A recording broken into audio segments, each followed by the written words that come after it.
I really think if people had any idea, pro-choice people, people who take the right to abortion for granted, had any idea what the doctors who provide these services actually go through, they would really have they would have reason to rethink their own responsibility to this right and to the providers.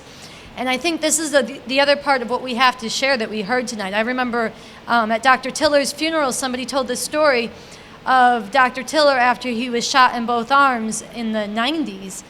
A friend of his lost his job, and Dr. Tiller was commiserating with him and comforting him and calling him every day for over a week. And finally, the friend was speaking, and he said, he never talked about himself the whole time. And then one morning he just said, listen, man, you lost your job.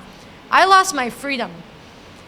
Well, I'll talk about it some, but I'm also not going to talk about it enough to put myself at more risk. Definitely the security the consciousness has stepped up. I'm much more aware of, as I always have been, but I will admit there was a time when, for a number of years where it kind of decreased a bit. But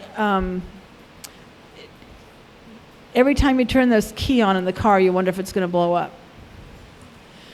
Every time I walk out of the house, I wonder if there's somebody on the far hill watching me with the binoculars.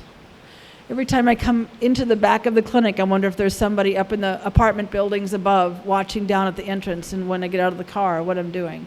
So there's a conscious awareness, except when I go to the mountains. And that's why I live in the mountains. So I can find a place to escape, because it is scary.